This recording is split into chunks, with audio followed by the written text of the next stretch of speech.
नमस्कार सभी विद्यार्थियों का हार्दिक स्वागत। मैं doctor Mahendra Khadia, assistant professor ABST, department of commerce. प्रिय विद्यार्थियों, आज हम बातचीत करेंगे ब्रांच अकाउंट्स पार्ट सेकंड। जो हमारा पार्ट फर्स्ट था उसमें मैंने आपको बताया था ब्रांच अकाउंट के बारे में कि ब्रांच अकाउंट क्या है और ये एजेंसी और विभाग से किस प्रकार से भिन्न है।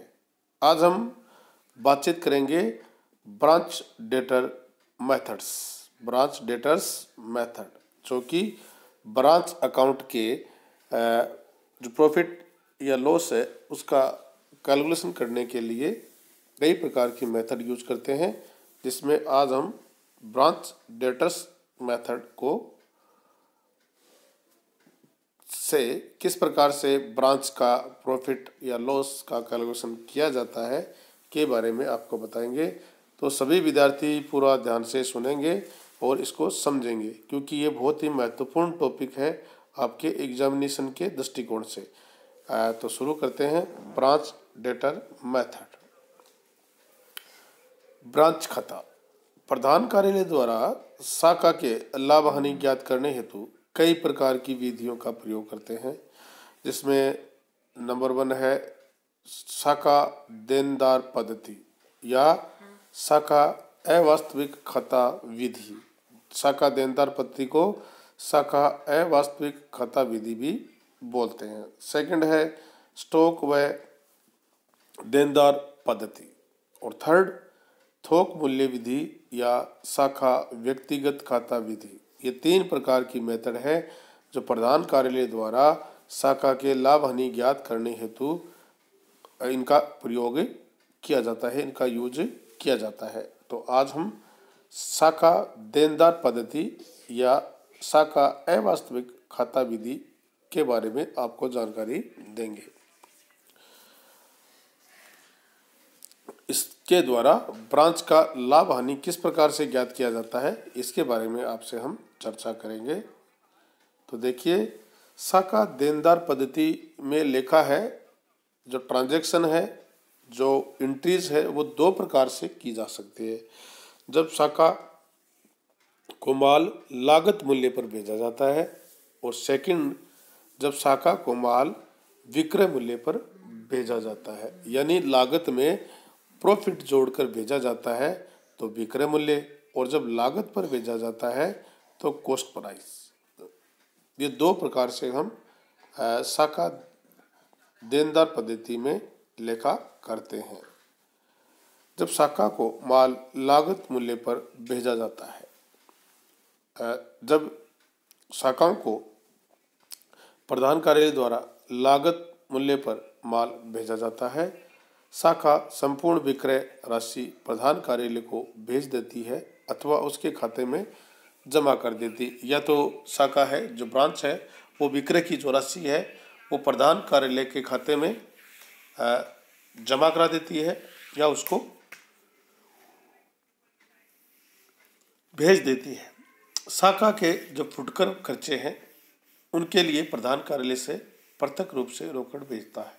प्रधान कार्यालय जो फुटकर खर्चे होते हैं, छोटे जो खर्चे होते हैं शाखा के, उनके लिए वो अलग से उसका पेमेंट वो आपको भेजता है।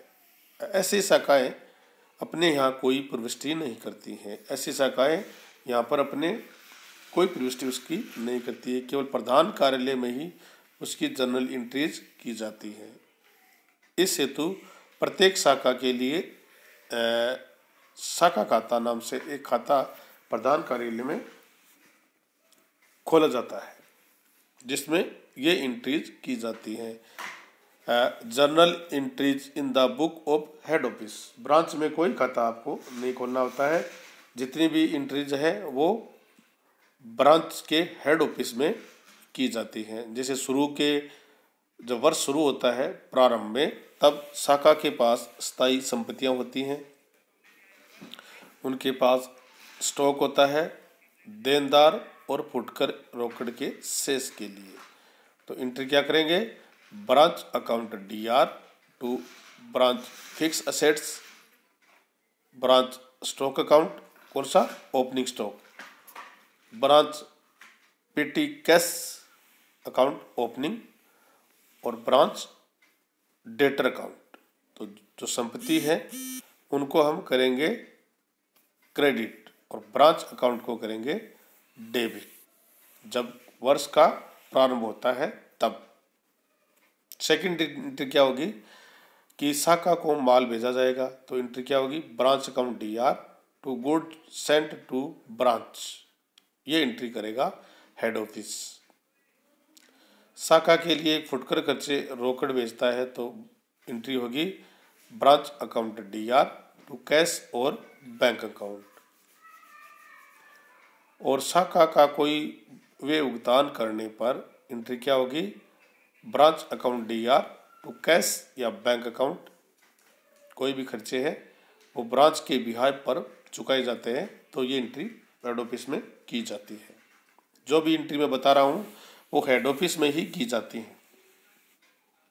शाखा से माल वापस आने पर अगर शाखा ने माल हेड ऑफिस को वापस भेजा है तो इसकी एंट्री क्या करेंगे, good send to branch account DR to branch. जो शाखा ने माल भेजा था उसकी जस्ट उल्टी एंट्री आपको यहाँ पर करनी है। शाखा से रोकड़ प्राप्त होने पर कैश और bank account DR to branch. शाखा से रोकड़ प्राप्त होती है तो जब शाखा भेजती है जस्ट उसकी उल्टी एंट्री होगी, कैश अकाउंट या bank account DR to branch. और वर्ष के अंत में जो प्रारंभिक एंट्री हमने की थी जस्ट उसकी उल्टी एंट्री होगी, branch stock account DR, branch petty cash, branch debtor account और branch fixed assets after depreciation. उन पर डेप्रिसिएशन चार्ज करने के बाद का अमाउंट यहाँ पर आपको लिखना है, और टू ब्रांच अकाउंट। ये एंट्री होगी साल के अंत में। अगर शाखा को लाभ हुआ है तो branch account DR to profit and loss account, और हानि हुई है तो profit and loss account DR to branch. ये दो एंट्री आपको करनी है। यदि लाभ हुआ है तो branch account DR to profit and loss account, और हानि हुई है तो profit and loss account DR to branch account. शाखा द्वारा फुटकर व्ययों का भुगतान करने पर कोई एंट्री यहाँ पर नहीं की जाती है, और शाखा द्वारा देनदारों को बट्टा देने पर वह डूबत ऋण के लिए कोई एंट्री यहाँ पर नहीं की जाती है। और वर्ष के अंत में बचे हुए दायित्वों के शेष को हम निम्न प्रकार से प्रकट करते हैं कि branch account DR to branch liabilities. जो भी दायित्व बचे हैं उसके संबंध में ये एंट्री आपको करनी है। और वर्ष के अंत में शाखा को भेजे गए माल को व्यापार खाता यानी ट्रेडिंग अकाउंट में ट्रांसफ़र करके इस खाते को क्या कर देंगे, बंद कर देंगे। तो एंट्री क्या होगी, goods send to branch account, branches account to trading account. तो इसके माध्यम से हम जो ब्रांच को भेजा गया माल था उस खाते को ट्रांसफ़र कर देंगे ट्रेडिंग अकाउंट में, और वो वहाँ से खाता आपका क्या हो जाएगा, बंद हो जाएगा। अब हम क्या करेंगे, जो हमने जर्नल प्रविष्टि की गई है उसके माध्यम से हम एक ब्रांच अकाउंट तैयार करेंगे, यानी लेजर में पोस्टिंग करेंगे। किसके द्वारा, जो हमने जर्नल प्रविष्टि अभी की है। प्रधान कार्यालय की पुस्तकों में शाखा से संबंधित निम्न प्रकार से खाते खोले जा सकते हैं। इस विधि के अंतर्गत जो हम विधि के बारे में चर्चा कर रहे हैं इसमें हम एक ही खाता खोलेंगे जिसको ब्रांच अकाउंट बोलते हैं। इस विधि के अंतर्गत प्रधान कार्यालय की पुस्तकों में प्रमुख रूप से एक खाता ब्रांच अकाउंट बनाया जाएगा। यद्यपि कुछ अन्य खाते जैसे शाखा को माल भेजा गया था, good send to branch account, और शाखा स्कंद ब्रांच स्टॉक अकाउंट, और ब्रांच फुटकर ब्रांच पेटी कैश तथा सामान्य लाभ हानि खाते भी बनाए जाते हैं, परंतु ये ज़्यादा अधिक महत्वपूर्ण नहीं है। सबसे जो महत्वपूर्ण है वो है आपका ब्रांच अकाउंट, और उस पर हम क्या करेंगे, जो प्रधान कार्यालय की पुस्तकों में एंट्री की जनरल पुष्टि की गई थी उसके माध्यम से यहाँ पर हम उसकी एंट्री को पोस्टिंग करेंगे।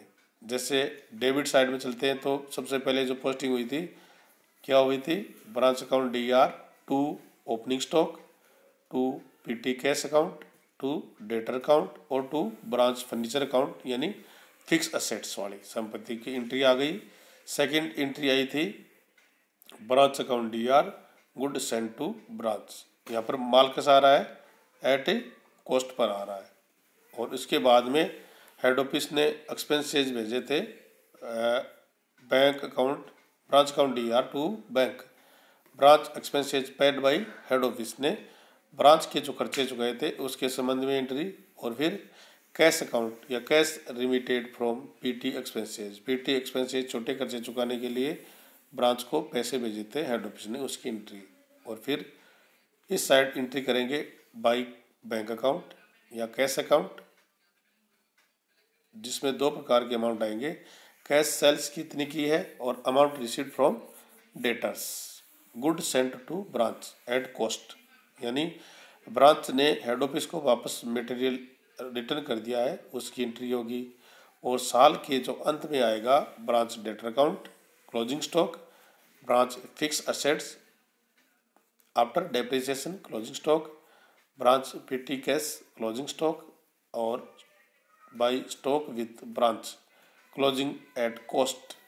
और दोनों का डिफरेंस लेंगे, यदि लॉस होगा तो by profit and loss account और प्रॉफिट होगा तो to profit and loss account. इस प्रकार से हम जर्नल पोस्टी करेंगे और उसकी पोस्टिंग के माध्यम से ब्रांच अकाउंट तैयार कर सकते हैं, जो कि ज़्यादा महत्वपूर्ण है। परंतु जो महत्वपूर्ण बात है वो है कि शाखा खाते में केवल उन्हीं मदों को लिखा जाता है जो प्रधान कार्यालय और शाखा के से संबंधित है। इसमें इन मदों को इसमें नहीं दिखाया जाता है। जैसे उधार विक्रय तो इसमें इसको नहीं दिखाया जाता है, सेल्स रिटर्न को इसमें नहीं दिखाया जाता है और बैड डेबिट्स को भी इसमें ब्रांच अकाउंट में आपको नहीं दिखाना है। तो इस प्रकार से हम जो हमारी मेथड है उसके माध्यम से ब्रांच अकाउंट आसानी से तैयार कर सकते हैं।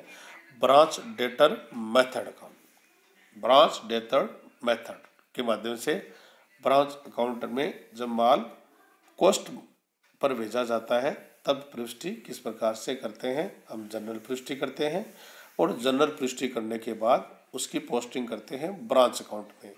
और ब्रांच अकाउंट के साथ साथ आप खाते बना सकते हैं good send to branch, branch stock account, branch PT cash account और journal profit and loss account. परंतु ये ज़्यादा महत्वपूर्ण नहीं है, सबसे जो महत्वपूर्ण होता है वो होता है ब्रांच अकाउंट, क्योंकि ब्रांच अकाउंट के माध्यम से ही हम प्रॉफिट एंड लॉस अकाउंट की गणना कर सकते हैं। और जो नीड एंट्री करते हैं उनके बारे में आपको ध्यान होना चाहिए। सभी विद्यार्थियों का बहुत बहुत धन्यवाद, थैंक यू। और ज़्यादा से ज़्यादा इस वीडियो को शेयर करें ताकि सभी को इसका फ़ायदा मिल सके। आप ऑनलाइन अपनी स्टडी पर ध्यान रखें। Thank you.